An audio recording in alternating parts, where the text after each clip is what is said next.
ప్రతి ఇంటికి ఒక మహిళ పారిశ్రామికవేత్త కావాలనే లక్ష్యంతో కూటమి ప్రభుత్వం పనిచేస్తుందని రాష్ట్ర కార్మిక శాఖ మంత్రి వాసంశెట్టి సుభాష్ తెలిపారు. అంతర్జాతీయ మహిళా దినోత్సవాన్ని పురస్కరించుకుని రామచంద్రపురంలో సత్యం వాసంశెట్టి ఫౌండేషన్ ఆధ్వర్యంలో మహిళల కోసం పలు వినూత్న కార్యక్రమాలు నిర్వహించారు. ఈ కార్యక్రమాలకు రాష్ట్ర కార్మిక శాఖ మంత్రి వాసంశెట్టి సుభాష్ ముఖ్య అతిథిగా హాజరయ్యారు.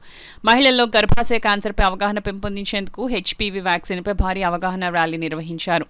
ఈ ర్యాలీ వీఎస్ఎం కళాశాల నుంచి ప్రారంభమై టౌన్ హాల్ వరకు సాగింది. అనంతరం టౌన్ హాల్లో సత్యం వాసంశెట్టి ఫౌండేషన్ చైర్మన్ వాసంశెట్టి సత్యం అధ్యక్షతన అంతర్జాతీయ మహిళా సమావేశం నిర్వహించారు. ఈ సందర్భంగా మంత్రి వాసంశెట్టి సుభాష్ మాట్లాడుతూ స్త్రీ లేనిదే సృష్టి లేదు, స్త్రీ లేనిదే జననం లేదని పేర్కొన్నారు.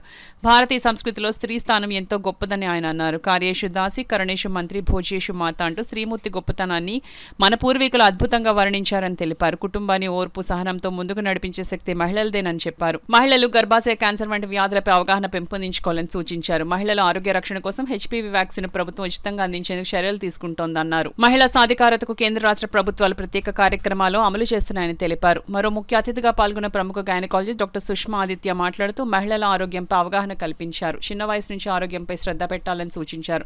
ముఖ్యంగా గర్భాశయ క్యాన్సర్, రొమ్ము క్యాన్సర్ వంటి వ్యాధుల పట్ల అప్రమత్తంగా ఉండాలని చెప్పారు. హెచ్పీవీ వ్యాక్సిన్ ప్రాముఖ్యతను వివరిస్తూ 9 నుంచి 45 సంవత్సరాలలోపు మహిళలు ఈ వ్యాక్సిన్ తీసుకోవడం ద్వారా భవిష్యత్తులో క్యాన్సర్ ప్రమాదాన్ని తగ్గించుకోవచ్చని తెలిపారు. అనంతరం మహిళా దినోత్సవాన్ని పురస్కరించుకున్న డాక్టర్ సుష్మా ఆదిత్యతో పాటు పలు రంగాల్లో ప్రతిభ కనబరిచిన మహిళలను మంత్రి వాసంశెట్టి సుభాష్ సత్యం వాసంశెట్టి ఫౌండేషన్ చైర్మన్ వాసంశెట్టి సత్యం సన్మానించారు. కార్యక్రమానికి హాజరైన మహిళలకు పోషకాహార అల్పాహారం కూడా ఏర్పాటు చేశారు. ఈ కార్యక్రమంలో ఐసీడీఎస్ సిడిపిఓ వరహాలక్ష్మి, ఎన్ వసంత, ఎస్ కుమారి, ఏ జ్యోతి తదితరులు పాల్గొన్నారు. పెద్ద ఎత్తున మహిళలు హాజరై కార్యక్రమాన్ని విజయవంతం చేశారు.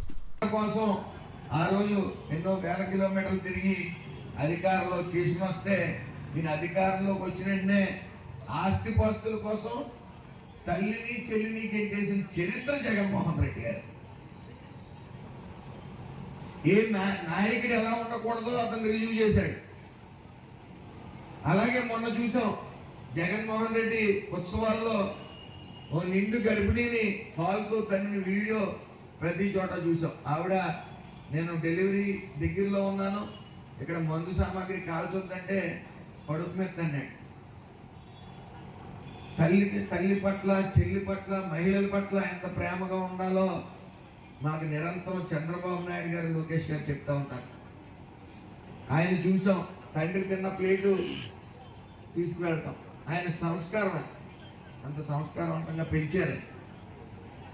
అలాగే ఆడవాళ్ళని, ఈవెన్ జగన్మోహన్ రెడ్డి గారి సతీమణిని తిట్టినా సరే ఆ తిట్టిన వ్యక్తి ఎన్డీఏ కూటమికి చెందిన వ్యక్తి అయినా సరే నాన్ బెయిలబుల్ కేసుల్లో పెట్టి లోపల వేయడం జరిగింది.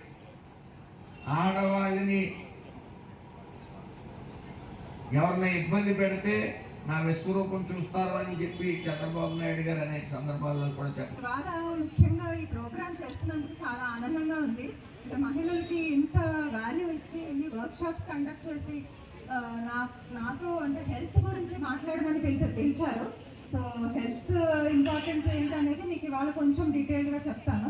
ఎక్కువ టైం తీసుకోండి, మీకు చాలా ప్రోగ్రామ్స్ ఉన్నాయని తెలుసు. సో నా పేరు డాక్టర్ సుష్మా అండి. నేను కాకినాడ నుంచి వచ్చాను. శ్రీ అహోబిలా హాస్పిటల్లో పనిచేస్తాను. నేను ఒక గైనకాలజిస్ట్. సో నేను రోజు అంటే మీకు హెల్త్ ఎందుకు ఇంపార్టెంట్